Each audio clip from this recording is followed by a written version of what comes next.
What's up, ladies and gentlemen? We're going to take a look at a lot of rankings in this video. The quarterbacks, the tight ends, and the weekly defenses you want to stream for week 8. 6 teams on bye week. Start praying. Start praying. We need replacements. Even quarterbacks, man. Who are you starting? In week 8, we're going to go through and we're going to rank. And I'm going to tell you, boys, the good news. The good news, the S-tier quarterbacks are back. Josh Allen, Lamar Jackson. Welcome back. And even Lamar coming off of the injury, I'm starting both these guys with confidence as my S-tier quarterbacks. And guess what? We actually have a new top dog. He's not even, welcome to S-tier. Welcome to the top spot. Patty Mahomes takes on the Commanders, and Jayden Daniels sure will put him in A-tier. Psych. We're going to have to bump Jayden Daniels a lot, man. I don't even know if he's going to be healthy, if he's even going to be playing. So that you could say it's a 7th bye week at quarterback. But if you have Marcus Mariota, I think Mariota is streamable. I'd probably put Mariota in the top 10, top 11 of my quarterback rankings. So I think Mariota is a good priority waiver wire stream. Jalen Hurts will remain here in A tier. Baker Mayfield, I haven't seen Monday Night Football yet. We'll see what Baker does, but he is the MVP while I'm recording this. Drake May looks good. Let's take a look at the quarterback stats for Mr. Drake May. What I like to see is the rushing upside. 62 rushing yards, don't mind if I do. Averaging almost 8 rush attempts per game, okay. Look at the points, man. The points ain't lying. Tough matchup versus Cleveland. It could be disappointing, but honestly, I think it's fine. Dak Prescott's averaging 3 passing touchdowns per game over the last 4 or 5 weeks without throwing a touchdown. I like him where he is. Jackson Dart absolutely dominated the Eagles last time, and while I think that the Eagles bounce back in a better way here in week number 8, I don't know if you can trust him, but I think you have to. I actually like him where he is in the rankings. Now, in terms of teams that are on bye week this week, Cardinals, Lions, Jaguars, Raiders, Rams, Seahawks. So Stafford's not relevant. Scam Darnold's not relevant. Goff isn't relevant. And Kyler Murray's not relevant. Not that they were or weren't already. Bo Nix had a 40-point game in my league where you have QB bonuses. This guy had 3 points going into the fourth quarter. Obviously, they put up 33. You want to see the Broncos pounce on their opponent a lot quicker, but Bo Nix is going to stay where he is in the rankings. Caleb Williams disappointed, but they did get the win. Kind of a weird game script where they were up by 17 going into half. I'm going to leave him, down here in D tier. Jordan Love, he's going to stay where he is. In terms of rest of season, I think Darnold bumps up a spot and Fields bumps down a spot. Darnold and JSN seem to have a good connection. They both look real solid. Herbert probably bumps up ahead of Fields now that Fields is getting benched. Fields doesn't even look good. So I think the rankings here are solid. Brock Purdy should be back after the 49ers bye week. Keep that in mind here. The Jags are on a bye, so T-Law isn't even important. Bryce Young has to get bumped down. High ankle sprain. Outlook is not looking too good. Haven't seen Stroud yet. Penix looks bad. Tua looks terrible. Flacco? No, you're not really putting him high. Geno has to get bumped down. Russ isn't even rankable. Schuff isn't even rankable. Cam Ward, he sucks.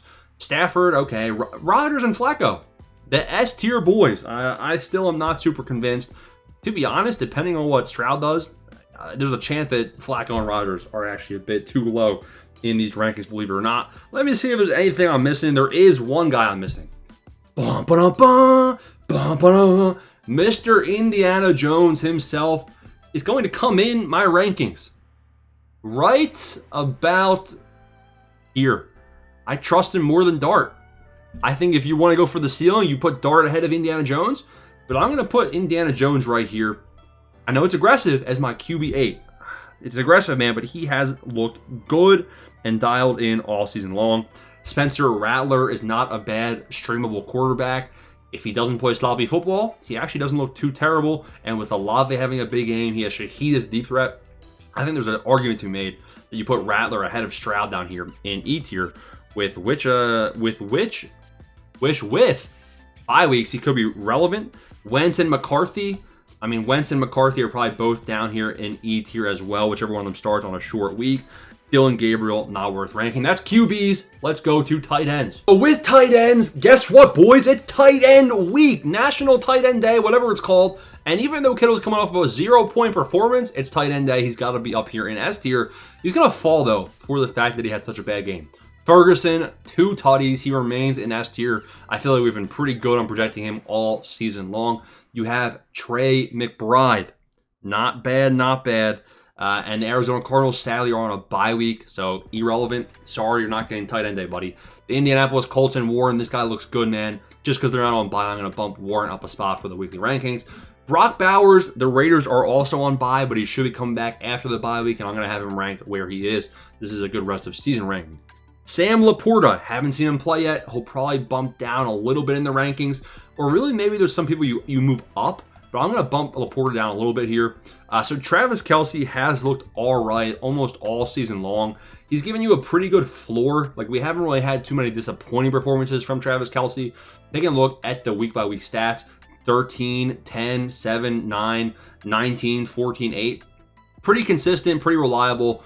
You can't say that about every tight end, so I like him where he is. Tucker Kraft had a big game as well with 10 targets. This guy's involved in the Packers' plans until he's not. He's super effective, but can you trust the target volume? Kraft deserves to be where he is. Pitts is going to jump up a whole tier. He's involved in the Falcons' plans. You can't trust Hawkins, so I'm going to bump him down to C tier. Goddard, bad game. Ertz, you start Ertz if you have him, especially without McLaurin or Debo. He just is so involved in the passing game. Ingram, Juwan Johnson had a big game. You can't really trust him. Likely, Okonkwo, Strange, Freiermuth, Auden, Andrews, Loveland. You might as well call that the irrelevant tier, so Juwan has to get bumped up outside of the irrelevant tier. Now, looking at the tight ends we're missing, Waller has a pec injury. I'm not even starting Waller if you have him. I get there's bye weeks and stuff, but still, I'm starting Fannin Jr. if I have him. I'm actually putting Fannin Jr. ranked at the top of C tier, coming in at my tight end number, was that 10 in the rest of the season rankings. So I like him a lot. Jonnu Smith is not a bad, streamer tight end option if you have Jonnu. Mason Taylor is not a bad streamable tight end, especially if you have Tyrod Taylor starting, which who knows, they already benched Fields in the last game. Oronde Gadsden, big time riser, and I'm in on it, man. I actually have Oronde Gadsden ahead. In terms of the weekly rankings, I'd rather have Gadsden in my lineup than Fannin. Although if you have Noah Njoku, which Njoku was banged up last week, he did miss last week, I'd probably start Fannin over Gadsden for the floor. But I think Gadsden is right up here in the top of C tier. So those are the two major replacements. Schultz is not a bad one. Theo Johnson's not a bad one. And those are the tight ends you need to worry about. And those are the tight ends that you would put in your lineup for week number 8. Going to defenses, everyone's got to add them. Get them quick while you still can. Take a look at the Week 8 defense rankings. Coming into the S tier, we have a potential bid for S tier. The Colts taking on the Titans. I like it, man. The Colts team looks real good. The Titans offense looks like trash. Cam Ward even said that they're grass, so I think that is an accurate S tier rank. The Eagles take on the Giants. Can you trust them? Absolutely not. Not after what happened last time, but it is still a defense probably worth playing. The Patriots take on the Browns. I think that's a solid matchup. The Bills take on Andy Dalton and the Panthers. That is a good matchup. The Packers take on the Steelers, but the Steelers offense has proved they are able to move the ball this season.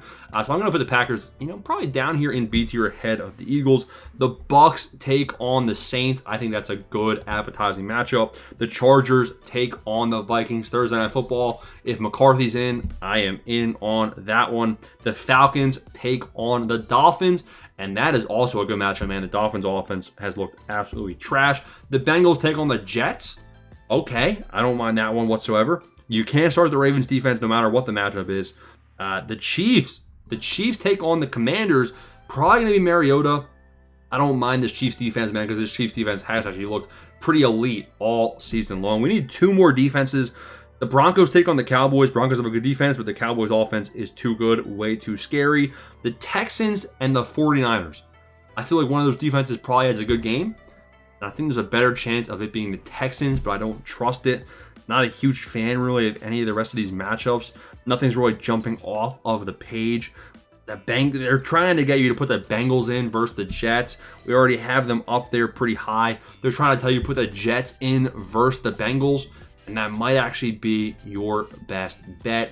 Do we trust Joe Flacco to repeat it? Probably not. So this is the defense rankings for week number 8. And there's the video. Smash the subscribe button. Thanks for watching.